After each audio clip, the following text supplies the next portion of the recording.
Hello my dear students, welcome back to my channel. Today in this video we are going to learn an English chapter of class 10. It's a non-detailed chapter and the name of the chapter is Karna. Let's see the summary of this chapter and it is written by C. Rajagopalachari. So let's move ahead and know more about the chapter and the author. But before that students, if you are viewing my video for the first time, do subscribe my channel and hit the bell icon so that you get the notifications of all the upcoming videos. Do watch the video till end and if you like it, hit the like button and share with your friends. Okay, so let's move ahead and let's learn about the author, C. Rajagopalachari. His full name is Chakravarti Rajagopalachari from 1878 to 1972. He was a lawyer, a writer, and a statesman. He was an accomplished writer who made lasting contributions to Indian English literature. In 1951, he wrote an abridged retelling of the Mahabharata in English, followed by one of the Ramayana in 1957. These stories were originally written in Tamil and were rendered into English mainly by Rajaji himself. Okay, so he has been writing or retelling the story of Mahabharata and Ramayana in English, which were originally written in Tamil, and it was he who has translated into English himself. Okay, so let's know about the chapter now. So here we can get the whole summary about the chapter, what we are going to learn, or the summary, a small idea. So let's see. These extracts from the Mahabharata by Sriraj Gopalachari deal mainly with Karna, the unfortunate prince. There are many courageous, intelligent, passionate characters in the Mahabharata, but Karna is all these and humble and generous to a fault. He is most sinned against the sinning. Though he is the eldest son of Kunti, he is abandoned by his mother and grows up as a charioteer's son. He is accepted as a pupil by the mighty sage Parashurama, but abandoned when his lie of being a Brahmana is found out. Okay, so what is the idea we are getting here, that this extract from the Mahabharata, which is written by Rajagopalachari, it's mainly dealing or talking about Karna, who was considered as an unfortunate prince. Okay, and there were many courageous, intelligent, passionate characters in the Mahabharata, but Karna was all these. He was also humble, he was also generous, but to a fault, because he had sinned the most against the sinning. Like he has done many wrongdoings according to the extracts of Mahabharata. Okay, though he was the eldest son of Kunti, she had abandoned him, and he was grown up by a charioteer as a charioteer's son. Then later on, he was accepted as a pupil, as a student by the mighty sage for a teacher Parashurama, but later on even he abandoned him. He also ignored him because he said a lie of being a Brahmana when it was found out that he was not exactly a Brahmana. And why was this said? Why was he lying to Parashurama? This we will see in the later part of the chapter. Okay. Then later on in the confrontation with Arjuna, he is accepted by Duryodhana, the Kaurava prince, who bestows his friendship and kingly status on him on the spot only to make him fit enough to face Arjuna. After that, Karna is drawn towards various misdeeds only due to his feelings of gratitude and loyalty towards Duryodhana. He dies a sad death on the battlefield. Okay, so later on, with the confrontation, means the argument and the meeting which was done with Arjuna, he was accepted by the Duryodhana as a Kaurava prince, and then he had a friendship hand and all the kingly status which were given to him, and only during the time when when he was about to face Arjuna in the war field. Okay, and then Karna was drawn towards various misdeeds, various bad things, and many other misdeeds which he did just because of the loyalty towards Duryodhana. And then at last he died a sad death on the battlefield. So how was it? The whole story we'll just see in a short in the summary in the ahead part of the videos. Okay, so this is what we are having in this chapter. So, the Pandava and the Kaurava princes have gathered to demonstrate their skills to their gems Kripacharya and Dronacharya, and also the crowd at Hastinapur. Everyone is in awe of Arjuna, who has proved to be the best in a variety of military feats. Karna is introduced to the people of Hastinapur as a competent rival to Arjuna. When Karna desires to have a single combat with Arjuna, Guru Kripa asks for details about Karna's lineage, since Prince Arjuna cannot fight with the common man. Okay, so as you all know, the main two brothers or the two families which comes under Mahabharata is Pandava and the Kauravas brothers, and they were gathered at a place to demonstrate their skills to their gems, to their leaders or their gurus. You can say Kripacharya and Dronacharya, and there were also a crowd at Hastinapur, the place where they were living. No, everyone was means they were just wondering about the skills of Arjuna because he had proved many times he was very good in military feats.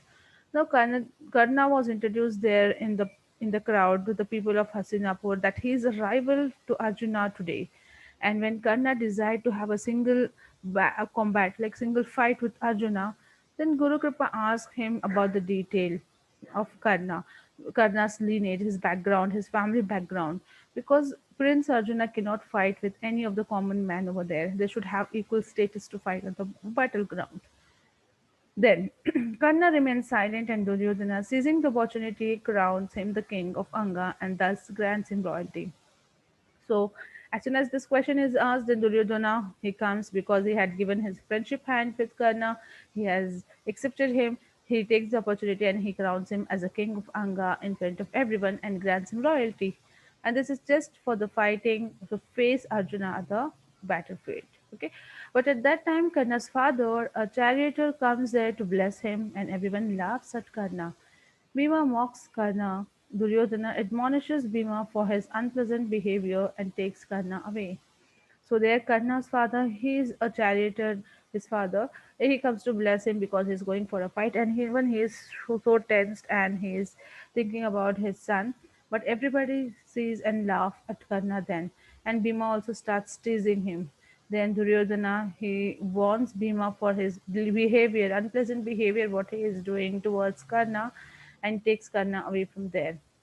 Then Indira, who was Arjuna's father, is worried about his son and so cunningly disguised of a brahmana and going to up to Karna begs for his earnings and armor. So here Indira, who was Arjuna's father, even he was worried about his son. So he also cunningly disguises himself as a Brahmana. He goes to Karna and begs all his earnings and armor, whatever weapons he was having, he asks him.